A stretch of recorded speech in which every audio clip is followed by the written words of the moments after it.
Hepatitet janë sëmundje virale që nëse nuk diagnostikohen dhe trajtohen në kohë mund të bëhen kërcënuese për jetën. Sipas shoqatës së pacientëve me hepatit në Shqipëri, rreth 3500 pacientë me hepatit B janë të diagnostikuar dhe po marrin trajtim mjekësor. Mjeku infeksionist Arjan Harxhi thekson se hepatiti viral konsiderohet një vrasës i heshtur, pasi në shumicën e rasteve nuk shfaq simptoma.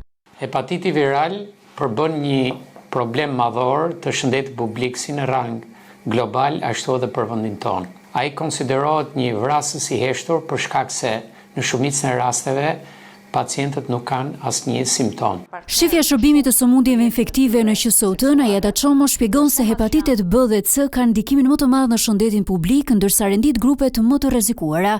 Hepatitet ose verdhëza është infeksion që shkaktohet nga viruse të ndryshme, siç është virusi A, B, C, D, e të tjera, por ato që kanë peshën më të madhe në shëndetin publik janë virusi B dhe virusi C. Grupet më vulnerabël që preken nga këto viruse. Së pari janë moshat e vogla, të cilët vaksinohen.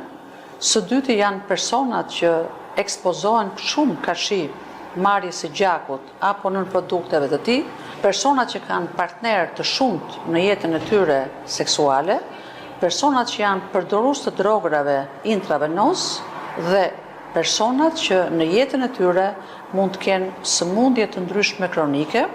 Sipas mjekut Gazmend Betja, Shqipëria është përgjigjur thirrjes së OBSH për eliminimin e hepatiteve virale. Shqipëria është përgjigjur thirrjes së Organizatës Botërore të Shëndetësisë për të eliminuar hepatitin viral si një problem për shëndetin publik. Kemi një lajm shumë të mirë. Hepatiti B mund të parandalohet. Hepatiti C mund të kurohet. Shkenca e thot këtë.